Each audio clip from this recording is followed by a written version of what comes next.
요한계시록 12장 7절로 17절 제가 봉독하겠습니다. 하늘에 전쟁이 있으니 미가엘과 그의 사자들이 용과 더불어 싸울세. 용과 그의 사자들도 싸우나 이기지 못하여 다시 하늘에서 그들이 있을 곳을 얻지 못한지라. 큰 용이 내쫓기니 옛뱀 곧 마귀라고도 하고 사탄이라고도 하며 온 천하를 꿰는 자라. 그가 땅으로 내쫓기니 그의 사자들도 그와 함께 내쫓기니라. 내가 또 들으니 하늘에 큰 음성이 있어 이르되 이제 우리 하나님의 구원과 능력과 나라와 또 그의 그리스도의 권세가 나타났으니 우리 형제들을 참수하던 자 곧 우리 하나님 앞에서 밤낮 참수하던 자가 쫓겨났고 또 우리 형제들이 어린 양의 피와 자기들이 증언하는 말씀으로써 그를 이겼으니 그들은 죽기까지 자기들의 생명을 아끼지 아니하였도다. 그러므로 하늘과 그 가운데에 거하는 자들은 즐거워하라. 그러나 땅과 바다는 화 있을진저 이는 마귀가 자기의 때가 얼마 남지 않은 줄을 알므로 크게 분내어 너희에게 내려갔음이라 하더라.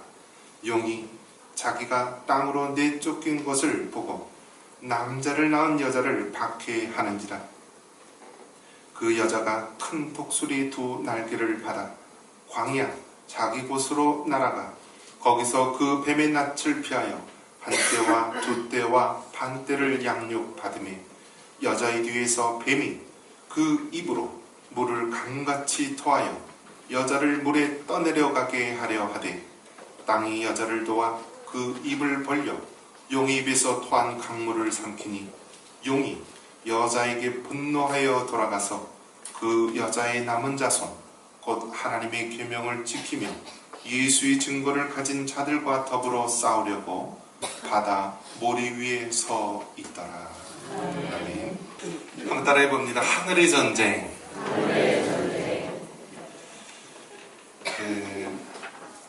우리나라 사람이 이제 미국에 이민을 가면은 이제 주로 이제 그 슈퍼마켓, 마트 같은 것을 많이 한다고 합니다. 그런데 항상 이런 강도라든지 그런 사람들이 이제 침입을 하게 됩니다. 근데 미국이란 사회는 이 총을 다 소지할 수 있도록 되어 있습니다. 그래서 그냥 뭐 슈퍼에 가서 총을 사듯이 쉽게 이런 큰 이 장총은 구입을 할 수가 있고요. 또 제가 알기로는 이 조그만 권총 같은 경우에는 이제 허가를 받은 사람만 소지하고 다닐 수 있는 거로 알고 있습니다. 근데 우리나라 사람들이 굉장히 외국에 가서 열심히 일하고 하다가 갑자기 강도가 들면은 그 강도가 손에 권총을 들고 이렇게 오는데요. 간혹 우리나라 사람들이 총에 익숙하지 않으니까 야구방망이를 들고 있어요. 그래서 야구방망이로 강도를 제압하려다가 크게 죽는 경우도 있고 다치는 경우도 있습니다. 그러한 경우를 봤을 때 이 도둑을 막기 위해서는 이 총만 있으면은 이게 어느 정도 이제 경각심을 갖게 합니다. 그래서 미국의 대부분의 집들이 총이 있다라고 합니다. 총. 그래서 이 도둑들이 함부로 하지 못하는 이유가 들어갔을 때 정당방위로 도둑을 죽이면은 괜찮기 때문에 함부로 도둑이 들 수가 없다라고 합니다. 자, 이런 현실을 바라볼 때 참으로 우리나라가 당한 이 현실이 굉장히 아주 어둡고 암담한 상황입니다.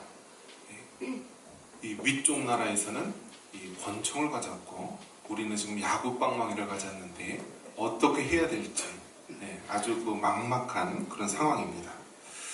그런 가운데서도 하나님께서 은혜로 이 나라 민족을 인도해 주실 줄 믿습니다. 이처럼 이 땅에 있는 그 나라끼리의 싸움에도요 법칙이 있고요 균형이 있고 원리가 있습니다. 그냥 싸우는 것도 아니고요 또 나라끼리 그냥 전쟁하는 것도 아니고 다 그 세계 정세 속에서 국가 간의 관계 속에서 모든 것이 이루어집니다. 그런 면에서 보면은 이 육적인 싸움뿐만이 아니라 영적인 싸움도 있다라는 것입니다. 그것이 바로 오늘 하늘의 전쟁입니다. 한번 따라해 보겠습니다. 하늘의 전쟁. 자, 우리가 이 땅에 살면서도 나라끼리, 사람끼리 싸움과 전쟁이 끝나지가 않는데요. 우리 눈에 보이지 않지만은 영적인 싸움, 영적인 전쟁이 있다라는 것입니다. 그것이 바로 하늘의 전쟁이다라고 되어 있습니다. 그래서 결국 우리가 이 하늘의 전쟁도 우리가 잘 깨달아 알아야만 우리가 지지 않을 수 있고요, 넘어지지 않을 수 있고 승리할 수 있는 것입니다. 저와 여러분은 이 하늘의 전쟁, 영적 전쟁에서 승리할 수 있는 하나님의 백성이 되시기를 간절히 축원합니다. 요한계시록은 하늘 여행의 안내자입니다. 한번 따라해 보겠습니다. 하늘 여행의 안내자. 그래서 요한계시록을 읽으면요, 우리는 이 하늘 여행을 하게 됩니다. 그러면서 천국의 시각을 갖도록 해주고, 이 천국의 시각으로 이 세상을 어떻게 살아가야 될지를 보게 해줍니다. 또 한편 이 요한계시록은 미래 여행의 안내자가 됩니다. 한번 따라해 보겠습니다. 미래 여행의 안내자. 그래서 요한계시록을 통하여서 우리는 이 종말의 관점으로 오늘을 살 수 있도록 해줍니다.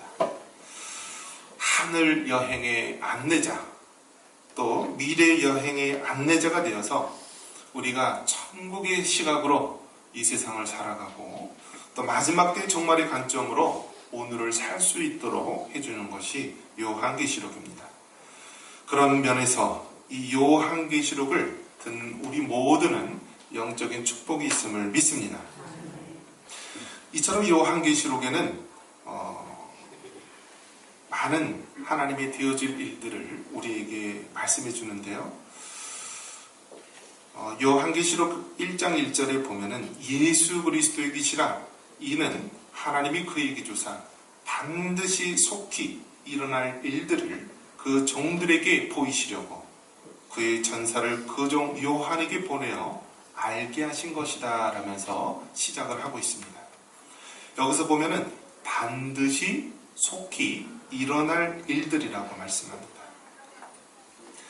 그러면서 이 마지막 때 이러한 일들이 일어나니까 너희들은 하나님의 말씀을 붙잡고 준비하라라는 의미입니다. 그런데 어려운 것은, 요한계시록이 어려운 것은요, 이 요한계시록이 상징과 비유와 어려운 표현들로 되어 있기 때문입니다. 요한계시록에는 네 가지 큰 환상이 나옵니다. 한번 따라해 보겠습니다. 일곱 촛대 환상. 이 요한계시록에는 첫 번째 환상이 일곱 촛대 환상이 나옵니다. 그래서 일곱 교회를 보여주고요, 이 땅의 지상교회의 그 모습을 보여줍니다. 자, 두 번째 환상은 무엇이냐? 따라해 봅니다. 일곱인, 일곱 나팔, 또 일곱 대접. 그래서 요한계시록 두 번째 환상은요, 일곱인, 일곱 나팔, 일곱 대접, 이 환상을 보여주고 있습니다. 이것은 마치 애굽에서 10가지 재앙과 같이 이 땅에 내려지는 하나님의 이 심판, 또 하나님의 이 재앙을 보여주고 있습니다. 세 번째 환상은 한번 따라해 봅니다. 큰 성 바벨론. 큰 성 바벨론의 재앙이 나옵니다. 그러면서 이 사탄의 그 강한 권세, 그 상징을 나타내는 이 바벨론이 결국 멸망하고 무너짐을 말씀하고 있습니다. 그 다음에 마지막 네 번째 환상은 무엇이냐? 따라해 봅니다. 거룩한 성 새 예루살렘. 이 마지막에는 궁극적으로 그리스도가 승리하시고 사탄이 멸망하고 이제는 거룩한 성 새 예루살렘이 세워질 것을 말씀합니다. 이처럼 요한계시록을 통하여서 우리는 장차 되어질 일들을 바라보는데요, 그 중에서 여러 가지 많은 일들이 나옵니다. 오늘 전쟁에 보니까 이 영적인 전쟁, 하늘의 전쟁이 있다라고 말합니다. 요한계시록 12장 1절에 보면은요, 한 여자가 등장하는데요. 그 여인의 표현은 뭐라고 했냐면 해를 옷 입은 한 여자라고 말합니다. 해를 옷 입은 한 여자. 그런데 이 여인이 그 발 아래에는 달이 있고요. 그러니까 해를 옷 입고 발 아래에는 달이 있고 또 머리에는 12별의 관을 썼다라고 표현합니다. 자, 이 여인이 누구일까요? 우리가 요한계시록을 읽을 때 어려운 것이 뭐냐면 이게 도대체 무슨 의미인가? 갑자기 왜 여인이 나오지? 했을 때 이 여인이 도대체 어떤 의미일까라는 의문이 듭니다. 근데 이 여인이 아이를 베어 해산하게 되었다라고 합니다. 아이를 뵌 여인. 이 여인은 누구를 말하냐면요, 구약의 이스라엘을 말하는 것입니다. 자, 우리 요셉의 꿈을 기억할 것입니다. 요셉이 어떠한 꿈을 꿨죠? 해와 달과 별들이 자기에게 절하더이다 라는 그런 꿈을 꿨습니다. 해는 야곱이요, 달은 라헬이요, 또 별들은 12별들은 그 12아들을 말하는 것입니다. 즉 이스라엘을 말하는 것입니다. 그래서 성경에 보면은요, 이 구약의 이스라엘 백성을 향하여서 뭐라고 이야기하냐면 광야 교회라고 합니다. 한번 따라해 봅니다. 광야 교회. 그래서 이 요한계시록 12장 1절에서 6절에 나오는 이 여인은 구약의 이스라엘, 즉 구약 교회를 말하고 있는 것입니다. 그런데 이 여인을 향하여서 대적하는 자가 나오는데요, 이 3절에 보니까 큰 붉은 용이라고 되어 있습니다. 한번 따라해 보겠습니다. 큰 붉은 용. 자, 큰 붉은 용. 성경에서 보면은요, 용이 좋은 의미일까요? 나쁜 의미일까요? 예. 성경에서 보면 용을 나쁜 의미로 사용합니다. 그래서 우리가 이 용에 대해서 이야기하기를요, 이제 9절에 보니까 큰 용이 내쫓기니 옛뱀 곧 마귀라고도 하고 사탄이라고도 하며 온 천하를 깨는 자라. 그의 사자들도 그와 함께 내쫓겼다라고 말합니다. 여기서 말하는 용은요, 한마디로 사탄, 마귀를 가리키는 것입니다. 그래서 서양적인 의미에서 보면은요, 용은요, 이 사탄을 상징하는 것이고 안 좋은 의미를 갖고 있습니다. 아담과 하와를 미혹했을 때도 뱀의 모습으로 나왔죠. 옛 뱀. 다 이것이 이 사탄, 마귀를 가리키는 것입니다. 근데 동양에서는 용이 어떤 의미를 가지고 있죠? 용은 좋은 의미, 아주 신비한 아주 미물 같은 그런 것으로 보고 있죠. 그래서 간혹 목사님들 중에서도 보면은요, 이 용자를 예전에는 이 용자가 이제 동양에서는 좋다고 했는데 예수님을 믿고 보니까 용이 사탄을 가리키는 거야. 그래서 이 용을 이름을 바꾸는 경우도 가끔 있더라고요. 제 용은 무슨 용일까요? 네, 저는 용감할 용으로 지었습니다. 네.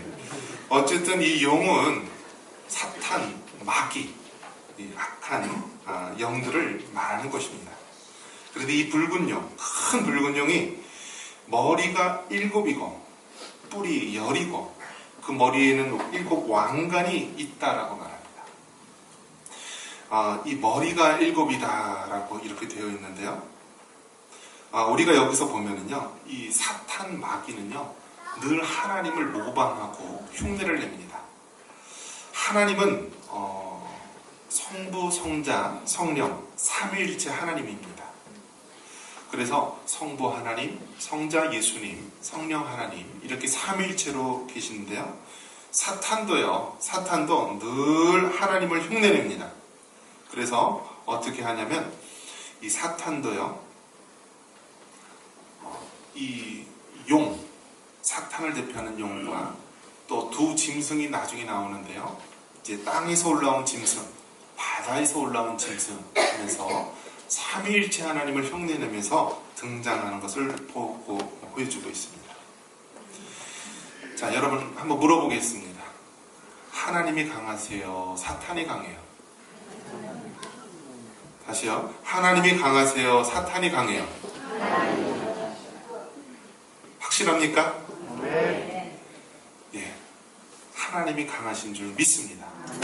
그런데 여러분, 세상의 영화나 세상의 이런 모습을 보면은요, 이 판타지 영화라든지 어떤 그런 모든 것들을 보면 늘 선과 악의 대립으로 이루어져 있습니다.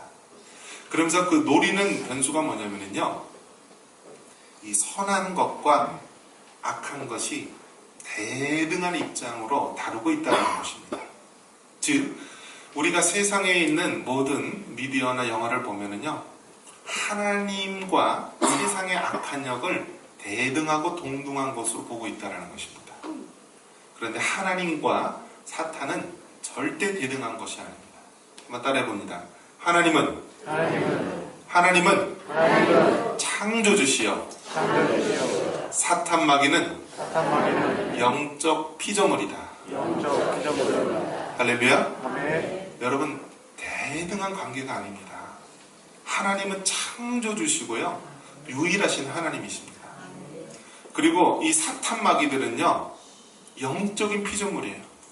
원래는 천사와 같이 하나님을 섬기도록 되어 있는 존재인데요, 이 영적 피조물, 이 천사와 같은 이 존재들이 결국 자기 자리를 벗어나서 결국 내어 쫓긴 영적 무리들입니다. 그들이 바로 사탄, 마귀, 옛뱀, 또 이 땅의 권세 잡은 악한 영들입니다. 그들은 마지막 때에 하나님께서 불과 유황의 지옥의 심판으로 영원한 형벌을 당하게 되실 것입니다. 자, 이처럼 용이 나오는데요, 이 아이를 잡아먹으려고 기다리고 있습니다. 그리고 7머리, 또 뿔이 있다. 이것은 하나님을 흉내내서 그 권능, 또 그 영광이 있음을 보여주고 있습니다. 하늘의 별 3분의 1을 그 꼬리로 끌어다가 땅에 던집니다. 얼마나 무시무시한 권능과 능력이 있습니까? 자, 그래서 이 용이 해산하려고 하는 그 여자 앞에서 그 여인이 아이를 낳으면 그 아이를 삼키고자 기다리고 있습니다. 그럼 얼마나 무시무시합니까? 그 그림만 생각해도 무시무시하죠? 그래서 이제 여자가 광야로 도망을 하게 됩니다. 여기까지가 바로 이 6절까지의 모습인데요, 이것은 구약의 이스라엘 백성, 구약의 교회와 용과의 이 싸움의 모습을 보여줍니다. 그러면서 이 7절서부터 12절까지는 이제 미가엘과 용의 싸움이 나옵니다. 한번 따라 보겠습니다. 미가엘과 용의 싸움. 우리 7절 한번 읽겠습니다. 하늘에 전쟁이 있으니 미가엘과 그의 사자들이 용과 더불어 싸울세 용과 그의 사자들도 싸우나. 아멘. 자, 미가엘은 누구를 말하는 것일까요? 미가엘은요, 천사를 말하는 것입니다. 한번 따라해 보겠습니다. 천사. 이 천사들 중에서도 가장 높은 위치에 있는 천사장을 미가엘이라고 합니다. 우리가 이제 성경에서 말씀하고 있는 것만 알 수 있고 말씀하지 않은 부분은 우리가 잘 알 수가 없습니다. 그래서 이 영적인 피조물, 이 천사와 또 사탄에 대한 그 기원이나 이런 부분들은 성격에서 군데군데 부분적으로 말하는 것을 통하여 우리가 알 수밖에 없는데요, 이 미가엘은 싸움하는 천사, 악한 마귀들과 전쟁에서 승리하는 그런 천사입니다. 그리고 가브리엘이라고 하는 천사가 나오는데요, 이 가브리엘이라고 하는 천사는 하나님의 소식을 전하는 천사, 예수님의 탄생, 이거를 이제 육신의 어머니 마리아에게 나타나서 전해줬던 천사도 가브리엘입니다. 이처럼 하나님의 피조물 중에서는요, 영적인 피조물, 천사가 있고요, 또 타락한 천사, 자기 자리를 떠난 천사, 이것이 바로 사탄입니다. 사탄, 마귀. 그런데 그들을 따르고 있는 사자들이 있습니다. 여기서 보면은요, 용과 그의 사자들도 싸우나 하면서 이 사탄이 혼자가 아니라 사탄과 그를 따르고 있는 영적인 존재들이 있는 것입니다. 그리고 천사도요, 이 천사장 미가엘이 있고 또 다른 많은 천사들이 있음을 보고 있습니다. 자, 이 둘이 서로 싸우게 됩니다. 싸우게 되면서 결국 이 용과 그 무리들이 내어 쫓기게 됩니다. 자, 그러면 다시 한번 이야기를 하면, 아까 이제 앞부분에 나온 여인은 구약의 이스라엘, 구약의 교회를 이야기하는 것이고요. 그러면 이 아이는 여러분 누구를 말하는 것일까요? 이 아기는 누구를 얘기를 하냐면, 자, 한번 따라해 보겠습니다. 메시아. 자, 그는 메시아를 말하고 있는 것입니다. 하나님의 아들 예수님. 이 메시아를 말하고 있는데요, 바로 메시아가 이 땅에 오셔서 그리고 하나님의 말씀대로 모든 것이 이루어지고 십자가에서 구원을 이루셨습니다. 그리고 승천하여 하나님 보좌 우편에 앉아 계신 줄 믿습니다. 그래서 이 마귀가 이제 내어 쫓기게 되는 것이죠. 이 땅으로 내어 쫓기게 되고요. 결국 이 메시아가 이 땅에 오셔서 초림의 예수님께서 구원의 길을 이루셨습니다. 그러면서 찬양하는 노래가 나오고 있습니다. 우리 10절 한번 같이 한번 읽겠습니다. 내가 또 들으니 하늘에 큰 음성이 있어 이르되 이제 우리 하나님의 구원과 능력과 나라와 또 그의 그리스도의 권세가 나타났으니 우리 형제들을 참소하던 자 곧 우리 하나님 앞에서 밤낮 참소하던 자가 쫓겨나고. 아멘. 자, 여기서 보면은요, 이 악한 사탄 마귀가 쫓겨났다라고 했습니다. 쫓겨났다. 자, 그러면서 이 마귀는요, 땅에서 쫓겨났는데요, 12절에 보니까 그 중간에 보면은 마귀가 자기의 때가 얼마 남지 않은 줄을 알므로 크게 분내어 내려갔음이라 라고 말합니다. 마귀가 자기의 때가 얼마 남지 않았다. 자, 세상에서는 선과 악의 대립, 하나님과 이 악한 영을 대등한 존재로 말하고 있지만요, 성경은 그렇지 않다라고 말합니다. 성경은 바로 하나님이 바로 권능이 있고 주권이 있은 하나님이시고요, 그 밑에는 영적인 피조물도 있고요, 또 육적인 이 땅에 모든 것들이 있는 것입니다. 자, 옛뱀, 마귀, 사탄들이 결국 이 땅으로 쫓겨났어요. 그리고 그들의 날들이 얼마 남지 않음을 알게 된 것입니다. 그러면서 지금 사탄들이 역사를 하는 것입니다. 이 땅에 되어지는 일들을 보면은요, 세상적인 시각으로는 육적인 것으로만 이해를 합니다. 예를 들면 그렇게 말띠맑은 소녀, 여자아이들이 어떻게 그 어린 초등학생 아이를 집으로 유인해서 목졸라서 죽이고 그 시체를 분해해서 손가락과 폐를 가지고 동성애자 자기 여자에게 가서 같이 자랑하고 시내를 돌아다니며 먹고 즐기는 이런 모습을 볼 때요, 세상에서는 설명할 수 있는 길이 없습니다. 그죠? 정신적으로 뭔가 문제가 있다, 정신병자다, 사이코패스다, 무엇이다 라고 하는데요, 우리 믿는 사람들의 시각은 거기서 그치면 안 되는 것입니다. 모든 악한 일들, 살인과 악독과 모든 죄된 행동 뒤에는 무엇이 있나요? 영적인 실체가 있다라는 것입니다. 그래서 그 영적인 실체가 바로 그 사람의 마음을 흔들고 결국 그렇게 죄된 일을 범하도록 하는 것입니다. 왜 그렇습니까? 성경이 분명히 말씀하고 있습니다. 악한 사탄 마귀, 땅에 내어 쫓긴 자들이, 그들이 더욱더 이 땅에서 고통과 아픔과 죄악과 살인과 이 모든 것들을 더하게 하기 때문입니다. 자, 그러면서 이 사탄, 이 용은요 끊임없이 여인을 잡아먹으려고 또 죽이려고 달려들고 있습니다. 그런데 하나님께서는 이 여인을 바로 능력의 손으로 붙잡아 주시고 반드시 인도해 주십니다. 그러면서 이 7절 후반부에 나오는 이 용과 대립하고 있는 이 여자는요 신약 교회를 말하는 것입니다. 한번 따라해 봅니다. 신약 교회.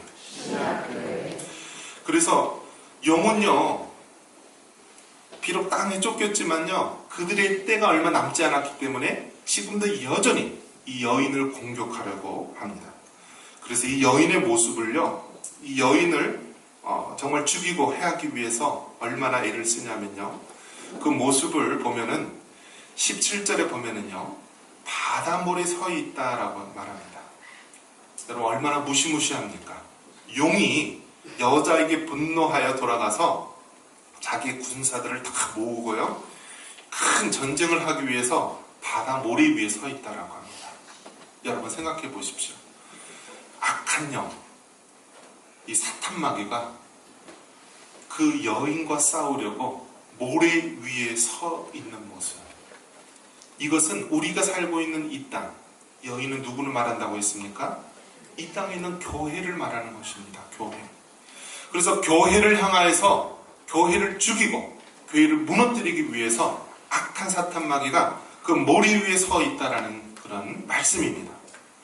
그러면서 이 용은 어떻게 합니까? 15절에 보니까 그 입으로 물을 강같이 토하여서 여자를 물에 떠내려가게 하려고 합니다. 이 여인을 죽이려고 이 여인은요 그 입에서 강물을 토해내서 그 여인을 삼켜버리려고 합니다. 그런데 땅이 여자를 도와서 그 입을 벌려 용의 입에서 나온 강물을 삼킨다라고 하고 있습니다.